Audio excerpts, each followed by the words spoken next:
محترم جناب محمد عمیر صاحب کراچی، آپ نے یہ پوچھا کہ شیعہ جو عید غدیر مناتے ہیں وہ کیا ہے؟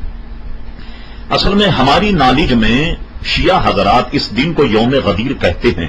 کہ نبی کریم صلی اللہ علیہ وسلم نے ایک موقع پر یہ ارشاد فرمایا، جس کا میں مولا اس کا علی مولا،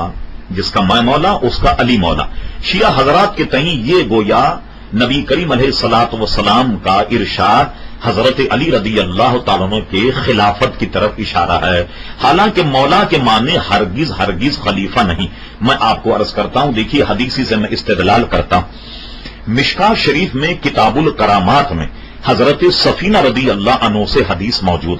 حضرت سفینہ رضی اللہ عنہ افریقہ کے جنگل میں اپنے ایک وفد کے ساتھ میں کہیں کھو گئے، اور کھونے کے بعد وہ جنگل میں اپنے ساتھیوں کو تلاش کر رہے تھے۔ ساتھیوں کو تلاش کرتے کرتے ساتھی تو نہ ملے، لیکن جنگل کا شیر حضرت سفینہ کے سامنے آ گیا، اور مشکاۃ شریف میں حدیث موجود ہے، حضرت سفینہ جو صحابی رسول تھے، شیر کو جب انہوں نے دیکھا تو وہ بھاگے نہیں، دوڑے نہیں، بلکہ شیر کے سامنے شیر کی طریقے سے کھڑے ہو گئے، اور شیر لپک کر جب ان کے کھانے کی طرف دوڑا تو حضرت سفینہ نے یہ جملے ارشاد فرمائے جو مشکاۃ شریف کے حدیث کے متن میں موجود۔ حضرت سفینہ نے کہا، یا ابا الحارث انا مولا رسول اللہ صلی اللہ علیہ وسلم،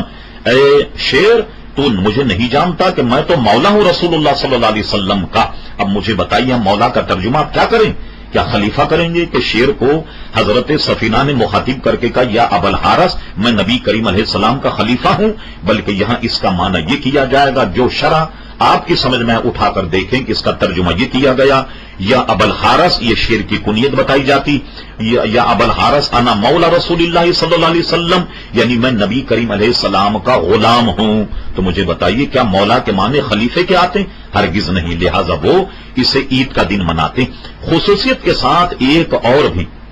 قابل توجہ بات وہ یہ ہے کہ یہ شیعہ حضرات، آپ حیران ہوں گے سن کے، یہ عید غدیر اس دن مناتے ہیں جس دن حضرت عثمان غنی رضی اللہ عنہ شہید ہوئے۔ گویا وہ یوں ایک تیر سے دو شکار کرتے، اپنے طور پر کہتے ہیں عید غدیر کا مفہوم یہ ہے کہ حضرت علی کی خلافت کا اعلان ہوا، اور پس پردہ وہ حضرت عثمان کی شہادت کی خوشی مناتے ہیں۔ تو آپ کے ذہن میں رہے، احادیث مقدسہ بڑی مستند اس معاملے میں موجود ہیں کہ نبی کریم صلی اللہ علیہ وسلم نے کئی مرتبہ اشارے دیے کہ میں اگر نہ رہا تو تم ابو بکر صدیق رضی اللہ عنہ سے ملنا۔ جیسے بخاری شریف میں صاف حدیث موجود کہ نبی کریم صلی اللہ علیہ وسلم اپنی علالت کی وجہ سے چند نمازیں آپ نے نہیں پڑھائیں، اور بخاری شریف میں ہے کہ آپ نے فرمایا ابو بکر کو کہو کہ وہ قوم کی امامت کرے۔ تو مجھے بتائیے جب حضور نے اپنی زندگی میں نماز جیسے دین کے اہم رکن حضرت ابو بکر صدیق کو اپنے خلیفہ نامزد کر دیا، تو کیا دنیاوی امور میں وہ حضور کے خلیفہ نہ ہوں گے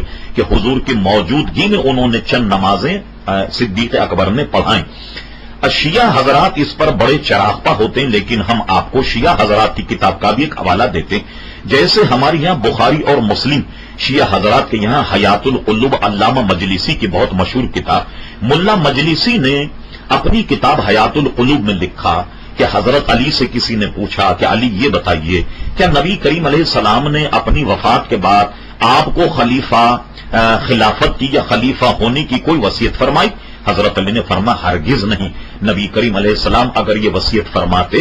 کہ آپ کے بعد میں خلیفہ ہوں گا تو میں اپنا حق جو ہے وہ پوری کاوش کے ساتھ میں حاصل کرتا، اور حضور علیہ السلام نے ایسا ہرگز نہ کیا۔ خود حضرت علی فرماتے اس لیے نہیں کیا کہ کہیں خلافت ایک ہی خاندان میں ہو کر نہ رہ جائے۔ کتنا معقول منقولہ ہے جو شیعہ حضرات کی معتبر کتاب حیات القلوب میں موجود ہے۔ تو آپ نے دیکھا عید غدیر کے پس پردہ شیعہ حضرات کے کتنے خطرناک عزائم۔ اللہ تبارک و تعالی ان کے شر سے مسلمانوں کو محفوظ